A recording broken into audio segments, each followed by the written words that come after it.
Dan mereka menyatakan bahwa tahun 2024 ini sungguh luar biasa gitu. Sudah mulailah olahraga fisik ya, jalan, jogging dan lain-lain. Karena ibadah haji itu ibadah fisik juga ya Pak ya? Karena sekarang ini masyarakat sebenarnya udah bisa langsung ngecek melalui handphone masing-masing atau gawai masing-masing itu ya.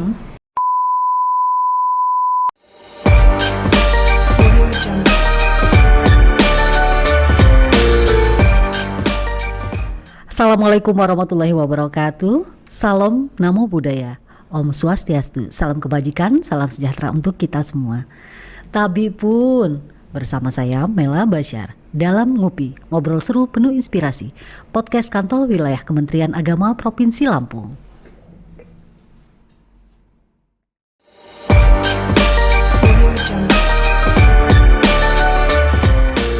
Sahabat religi, saat ini telah hadir bersama-sama kita, di tengah-tengah kita, Bapak Dr. Andes Haji Ansori M.Com.I, Kepala Bidang Penyelenggaraan Haji dan Umroh Kantor Wilayah Kementerian Agama Provinsi Lampung. Selamat datang Bapak di podcast Kantor Wilayah Kementerian Agama Provinsi Lampung. Terima kasih, Assalamualaikum. Waalaikumsalam warahmatullahi wabarakatuh. Pak Kabid, sebelum kita bincang-bincang seputar penyelenggaraan Haji 2024, Bapak disilakan memperkenalkan diri kepada sahabat religi, khususnya di Provinsi Lampung. Oke, makasih. Assalamualaikum warahmatullahi wabarakatuh. Waalaikumsalam. Sahabat religi, saya Ansori. Kebetulan saat ini masih diamati sebagai Kepala Bidang PHU atau Bidang Haji untuk Kanwil dan Agama Provinsi Lampung. Bapak sebelumnya riwayat pekerjaannya Pak? Ya, saya sebelumnya basic saya itu dari KUA. KUA. Alhamdulillah nggak lama sebagai kepala KUA-nya 11 tahun. 11 tahun Pak, nggak lama ya Pak ya? Luar biasa. Iya, kemudian beralih ke Kemenak Lampung Selatan, pernah menjabat Kasih PHU. PHU ya Pak ya? Ya, Kasih Bimas Islam, Kasih Penamas Pontren, kemudian Kepala Sub Bagian Tata Usaha juga di Kemenak Lampung Selatan. Saya kebetulan dibesarkan di Lampung Selatan. Lampung Selatan. Ya, mulai tahun 2020 Februari Bu Bella saya dipercayakan untuk jadi Kepala Bidang PHU ketika mengawali COVID ya. COVID ya Pak ya? Pas COVID ya? Pas COVID. Jadi 2020-2021 tidak ada ya Pak ya pemberangkatan haji ya. Baik Bapak, sekarang kita beranjak kepada pertanyaan terkait dengan penyelenggaraan haji 2024. Bagaimana Pak penyelenggaraan haji 2024? Apakah dipandang cukup berhasil, sangat berhasil? Seperti apa Pak? Bisa digambarkan? Ya, kalau kita menyimak testimoni dari para jamaah haji dan juga obrolan-obrolan kita, baik ketika mereka datang ataupun setelah mereka pulang ya. Karena kalau kita menilai diri sendiri tentunya tidak objektif. Benar sekali Pak. Dan yang lebih objektif itu ketika cerita dari mereka. Dan itu pun kalau yang baru berangkat mungkin belum bisa membandingkan. Tapi paling tidak kita ada satu ukuran bahwa yang sudah lebih 2-3 kali berangkat, nah inilah yang kita secara jujur coba bandingkan gitu kan. Dan mereka menyatakan bahwa tahun 2024 ini sungguh luar biasa gitu. Dan kalau kita melihat Bu Mela juga sama ya, mungkin kita sudah beberapa kali lah untuk pelayanan haji itu di embarkasi saja. Itu banyak sekali perubahan-perubahan layanan yang mungkin sebelumnya kita buat SOP di asrama haji itu agak sedikit ribet. Harus ke sana, harus bongkar tas tenteng, kemudian juga jamaah itu narik dari koper dan lain. Tapi kita lihat kemarin ketika masuk asrama haji, semua petugas itu begitu jamaah turun di Islamic Center, jamaah itu hanya menyerahkan ke kita di pintu gerbang tas kopernya, kemudian kita angkut dan tas tenteng itu akan bertemu dengan mereka ketika sudah ada di kamar gitu ya. Dan alhamdulillah juga kita kerjasama juga dengan pihak kalau dulu itu KKP ya, kalau sekarang istilahnya BKK, Balai Karantina Kesehatan. Ya mereka juga welcome. Artinya ketika kita sampaikan bahwa ini perlu pelayanan prima, pelayanan cepat, mereka pun tidak lagi mewajibkan bahwa itu harus dibuka gitu. Tas tentengnya diperiksa yang membuat lama, sehingga ya sudah si tas tenteng itu dibawa saja. Kemudian lagi kalau dulu kita tahu jamaah haji itu sebelum pemeriksaan kesehatan itu harus pelunasan dulu. Iya. Mereka lunas dulu baru Istitoah ya Pak ya. iya, baru pemeriksaan kesehatan. Sehingga ketika dinyatakan tidak istitoah, saya kan sudah lunas. Iya. Kita balik sekarang. Kita balik dengan aturan yang baru bahwa mereka istitoah dulu. Ketika sudah dinyatakan sehat, sudah tahu bahwa mereka siap dari sisi istitoah untuk berangkat, baru mereka diberikan kesempatan untuk melakukan pelunasan. Ini kan sebuah perubahan-perubahan yang terobosan yang luar baik, biasa ya Pak ya. Iya. Persoalan masih ada kendala-kendala, ya namanya ini kan kita baru mengawali. Iya. Kebijakan-kebijakan ini mungkin kebijakan yang tidak populer, tapi harus diambil. Iya. Kita harus merubah sikap dari yang sebelumnya seperti apa kita khawatirkan bakal begini, setelah kita rubah begini kan, baru kita tahu, oh ternyata bisa gitu. Nah itu ke depan paling tidak ya kita harus juga mempersiapkan itu lebih jauh lagi. Kemudian juga banyak hal ya, termasuk kawan-kawan dari daerah ini luar biasa. Dari semenjak di daerah mereka diantar, kemudian mereka juga sama-sama berjibaku. Kita lihat dengan bangga lah kita ya, Pak Kanwil sendiri kan begitu turun jamaah langsung sambut, didorong, kemudian koper. Dan ini bukan hanya pencitraan kalau saya pikir. Benar. Kita lihat kan, setiap hari setiap malam. Beda kalau pencitraan mungkin sekali-sekali saja. Di awal gitu. saja ya Pak ya. Tapi ini kan tidak gitu loh. Sepanjang pelayanan. Sepanjang pelayanan dari semenjak berangkat dan sampai kepulangan. Bukan hanya Pak Kanwil kepulangan, Bu Karo pun sama gitu. Kadis Perhubungan juga sama. Akhirnya apa? Ya semua. Ketika pimpinan itu memberikan teladan seperti itu, tidak dengan menunjuk jari. Itu semua stakeholder semua bergerak ya, semua gitu, dengan mengikuti. sendiri mengikuti. Nah, oleh karenanya itu mungkin jamaah merasa puas gitu. Ya, kemudian juga menurut informasi juga dari testimoni dari kawan-kawan dari para jamaah, begitu juga di Tanah Suci ya. Artinya ketika sampai mereka gelombang pertama itu ke Madinah juga layanan yang baik, kemudian juga di Mekah juga seperti itu. Makanan pun kata mereka bukan kurang, bukan cukup, tapi berlimpah kata mereka ya. Kebetulan kalau tahun ini kan saya nggak berangkat, kita sama-sama di asrama haji. Pelayanan di sini ya Pak ya. Iya, artinya semua.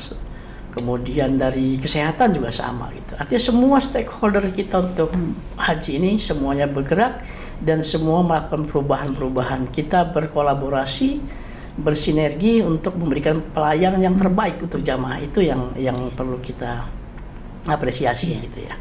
Karena sebagaimana kita tahu ya haji ini kan sebenarnya bukan hanya Kementerian Agama, tetapi hampir semua lintas kementerian ya, kementerian. Walaupun ya kita Kementerian Agama ini kan sebagai koordinator. Iya, leading sektor. Baik, Bapak tadi menyinggung terkait istitoah Pak ya. Iya. Ya, bagaimana kebijakan tersebut bisa berpengaruh besar terhadap kesehatan jamaah kita, khususnya angka wafat di Tanah Suci itu sangat menurun drastis kecil ya Pak ya. Iya, bagaimana Pak bisa diungkap? Ya, Bu Mena dan sahabat religi, sebagaimana kita ketahui ya, di tahun 2023 ini mungkin angka kematian tertinggi ya. Iya. Setelah kejadian keren di 2015. Kalau di 2022 karena memang zamannya separuh, kemudian hanya 50% maksud saya, kemudian juga usia juga itu kan di bawah 60 ya. Ya itu masih muda-muda. Nah, tapi ketika 2023 ini hampir menembus angka 800 kematian. 2023 ya Pak? Di 2023 sangat tinggi. Sangat karena tinggi kebijakan lansia itu ya Pak ya? Iya. Nah, karena ada lansia, kemudian kuotanya ditambah gitu, kuota penuh, kuota full. Kemudian bahkan ditambah, gitu, bahkan ditambah, dan lansia yang sangat banyak. Tanpa pendamping, gitu kan. Nah, otomatis. Nah, dan kita juga kan karena memang selama ini mungkin di sana SOP-nya seperti biasa, seperti tahun-tahun sebelumnya gitu kan, belum ada istilah murur. Kemudian juga ya pendamping tidak ada gitu. Otomatis. Ya kita lihat saja misalnya di perbandingannya gini, di asrama haji saja. Ketika mereka datang dari daerah mungkin belum pakai kursi roda. Tapi dengan perjalanan yang jauh dari daerah sampai asrama haji sudah kelelahan minta kursi roda. Benar sekali. Itu saja yang paling logika sederhananya gitu ya. Maka setelah dilakukan istitoah kesehatan, ini kan paling tidak mengurangi Kenapa demikian? Karena kita tahu daftar tunggu kita itu kan sudah menembus 23-24 tahun. Artinya kalau daftar sekarang itu mungkin 24 tahun lagi kita akan berangkat. Tahun 2024 itu masih rata-rata di pendaftar di 2012. Berarti kan 12 tahun maksudnya. Kalau waktu itu mereka daftar ketika umur pensiun katakan 60 tahun. Berarti sudah 72. Kita tahu bersama kemarin berdasarkan data untuk lansia tertua kita kan tahun ini 94 tahun ya. 94, yang muda 18. Artinya umur 94 seperti apalah.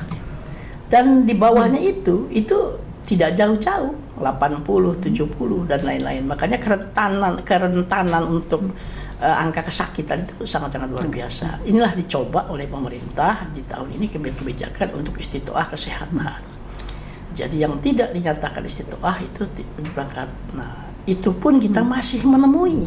Masih ada saja. Masih ada saja. Kita tahu ketika mereka masuk ke asrama haji, ke embarkasi, diperiksa oleh BKK, ya masih ada yang memang sakitnya spontan karena mungkin kurang tidur, stres akan meninggalkan keluarga dalam waktu yang cukup lama, kelelahan, kemudian mereka berpikir saya akan dengan siapa kan gitu, sehingga ada demensia, kemudian ada tensinya naik, kemudian gulanya naik dan lain-lain. Nah ini akan kita coba paling tidak ke depan ya dievaluasi yang di 2004 yang sudah baik ini akan kita tingkatkan lagi tentunya untuk pengetatan. Nah inilah, jadi kita bersama-sama. Oleh karenanya sekali lagi, ini perlu kerjasama kita semua.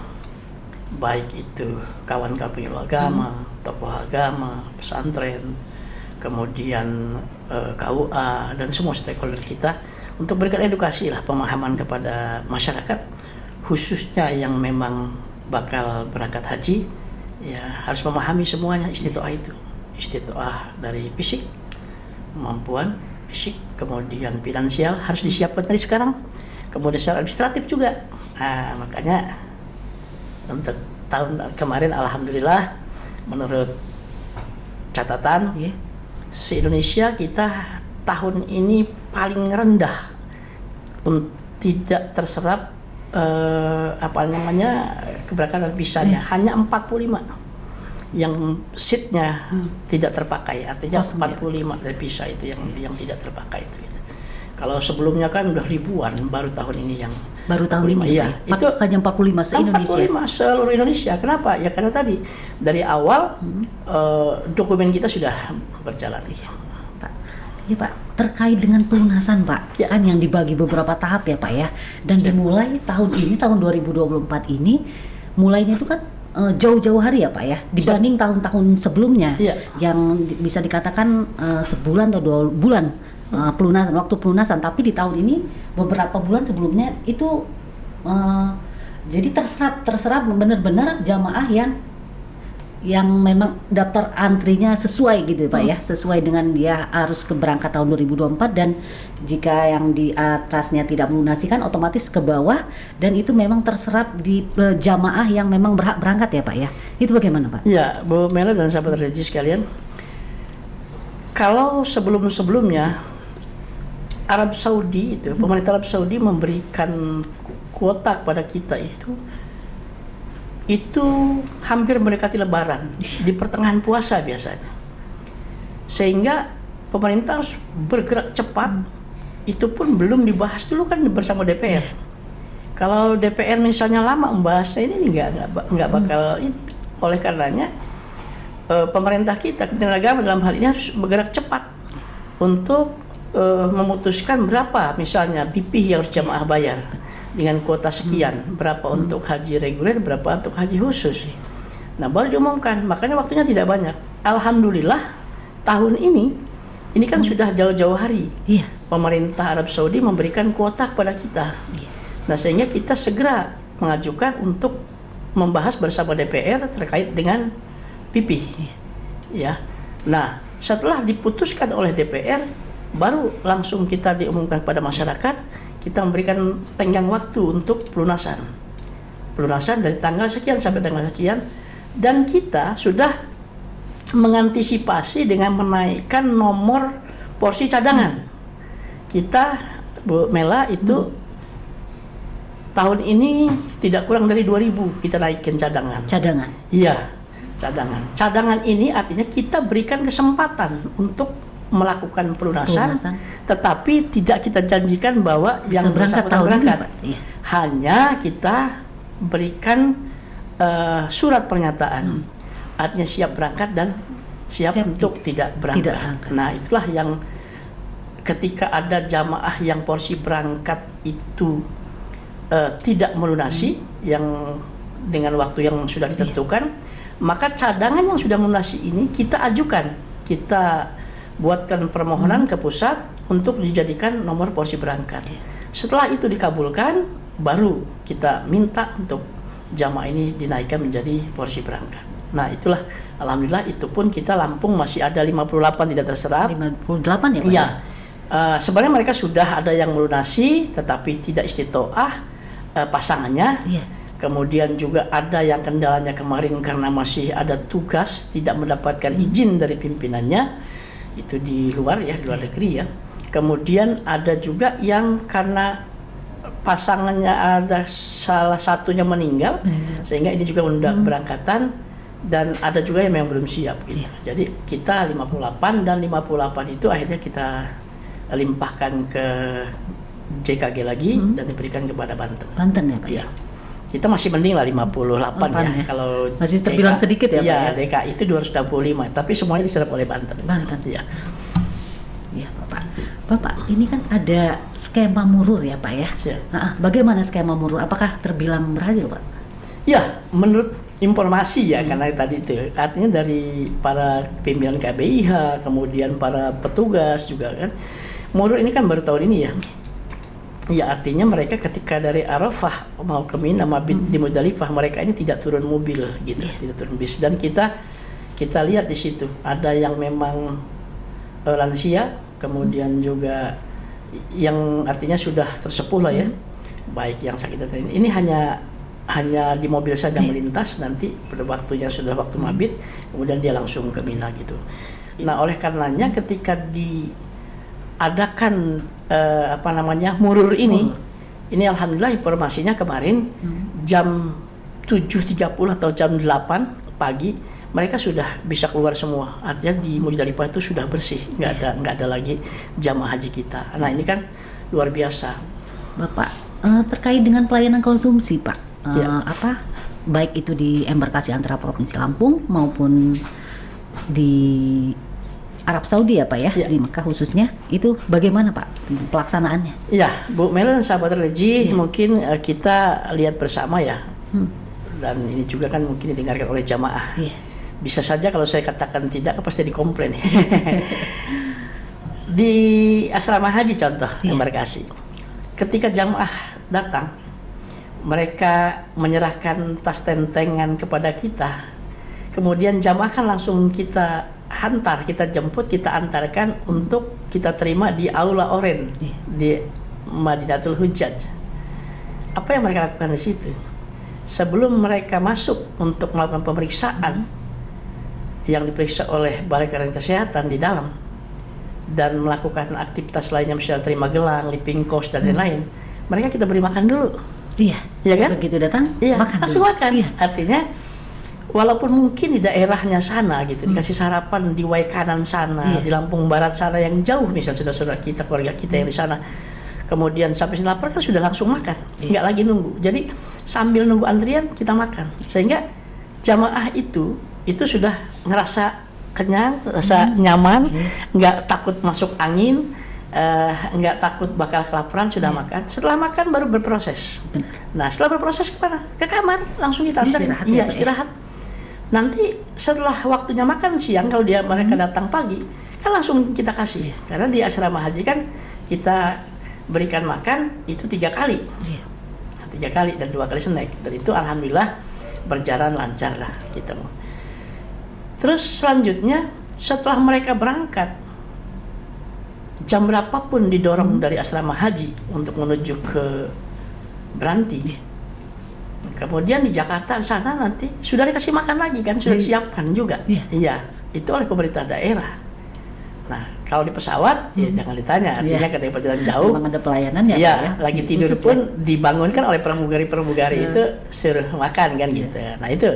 Kemudian nanti sampai Arab Saudi juga begitu. Di Jeddah, kemudian nanti di Mekah gitu. Kalau umpamanya yang gelombang pertama di Madinah juga dikasih makan kan gitu. Dan nggak ada istilah mereka tidak terpenuhi makannya. Dan tahun ini yang lebih menarik informasinya bahwa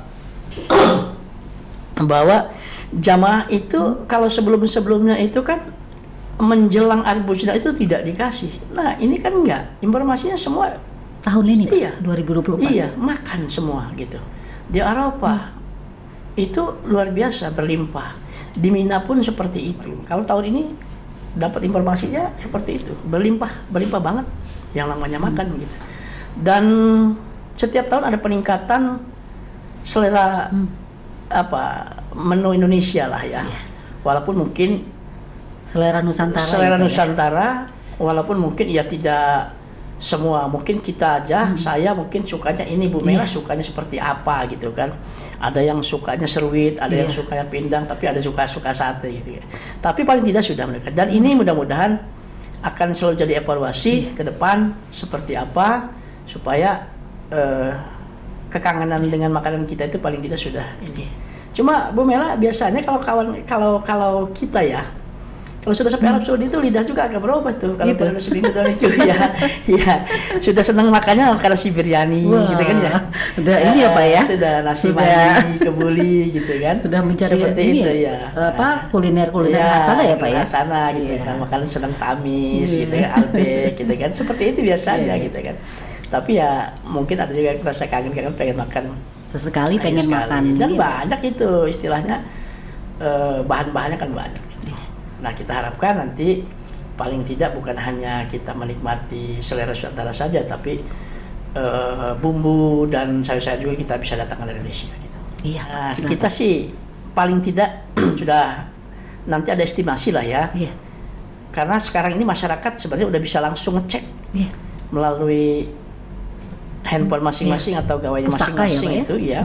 Itu kapan sih mereka berangkat? Nah, paling tidak estimasi sebelum kami keluarkan nanti gitu ya, datanya. Paling tidak sudah tahu lah. Nah, ketika sudah tahu kira-kira tahun depan berangkat nih di 2025, mulailah ya, walaupun nanti pemerintah belum mengumumkan untuk istitoah, mulailah cek-cek kesehatan sendiri ya, biaya sendiri dulu cek kesehatan supaya apa? Supaya tahu kalau ternyata mohon maaf sakit misalnya TBC itu misalnya TBC kan bisa disembuhkan dalam waktu 6 bulan. Nah paling tidak jangan mendadak ketika nanti. Nah baru nanti gongnya oleh pemerintah dibuka bahwa mulai pelunasan dari situ ini tinggal rekodnya lagi, tinggal laporan lagi. Tinggal nanti ternyata sudah biasa sebenarnya. Satu, yang kedua sudah mulailah olahraga fisik ya, jalan, jogging dan lain-lain. Karena ibadah haji itu ibadah fisik juga ya Pak ya. Yang ketiga, tidak ada salahnya mulai sekarang kalau sudah tahu kira-kira tahun depan atau 2 tahun buat paspor aja nggak apa-apa. Toh paspor kita kan 10 tahun berlakunya gitu. Jadi mulai itu kemudian mulai melakukan biopsy. Itu saja tambahannya. Makasih. Terima kasih Bapak. Sangat menarik ya bincang-bincang kita kali ini ya. Terima kasih Bapak atas kehadirannya. Semoga pelayanan haji di tahun-tahun yang akan datang semakin baik. Terus saksikan Ngopi, ngobrol seru penuh inspirasi. Podcast Kantor Wilayah Kementerian Agama Provinsi Lampung. Jangan lupa like, comment, and subscribe. Terus saksikan kami dalam episode selanjutnya yang tentunya tidak kalah menarik. Wassalamualaikum warahmatullahi wabarakatuh. See you.